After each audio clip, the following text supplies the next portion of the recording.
करना बड़े प्यार और सत्कार से कहिए। धन्यवाद शासन कहना क्या है, आप देवी देवताओं को चरणों से आशीर्वाद ही लेना है। साथ संगत ये तो सतगुरु की असीम कृपा है। साथ संगत कि आज इस रूप में आप देवी देवताओं का एक दर्शन करने का अवसर मिल रहा है। साथ संगत आज दास को इस गांव में एक महात्मा ने ये संत महापुरुषों को बुला करके इस प्रेरणा दिवस के रूप में साथ संगत एक संदेश देने का काम कर रहे हैं। साथ संगत कि आओ रब का दर्शन कर लो, कह दो सब इंसानों से मुर्शद मानव बना रहा है हम जैसे हैवानों को। साथ संगत इंसान को इंसान बनाने की बात की जाती है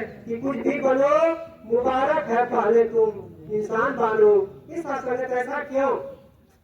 क्योंकि आज साथ संगत एक प्रकृति ने, एक अस्तित्व ने, एक पार परमात्मा ने इंसान को अलौकिक शक्ति दिया है। साथ संगत केवल हमें उस शक्ति की पहचान आ जाए। साथ संगत इंसान को पवित्रता की शक्ति मिली है। अगर इंसान अपने को पवित्र रह करके, अपने को पवित्र मान करके हर कार्य को करेगा तो उसको कहीं चाहत की जरूरत नहीं। गांधी ने बात की चाहत की। इंसान वास्तव में जी आगे बढ़ता है, जी उम्र बढ़ती है, उसकी चाहत बढ़ती है, इच्छा बढ़ती है, जो कि अस्तित्व ने बहुत कुछ दिया है। पवित्रता की शक्ति दी है, समर्पण की शक्ति दी है, ध्यान की शक्ति दी है, सेवा की शक्ति दी है, प्रेम की शक्ति दी है, बदलाव की शक्ति दी है।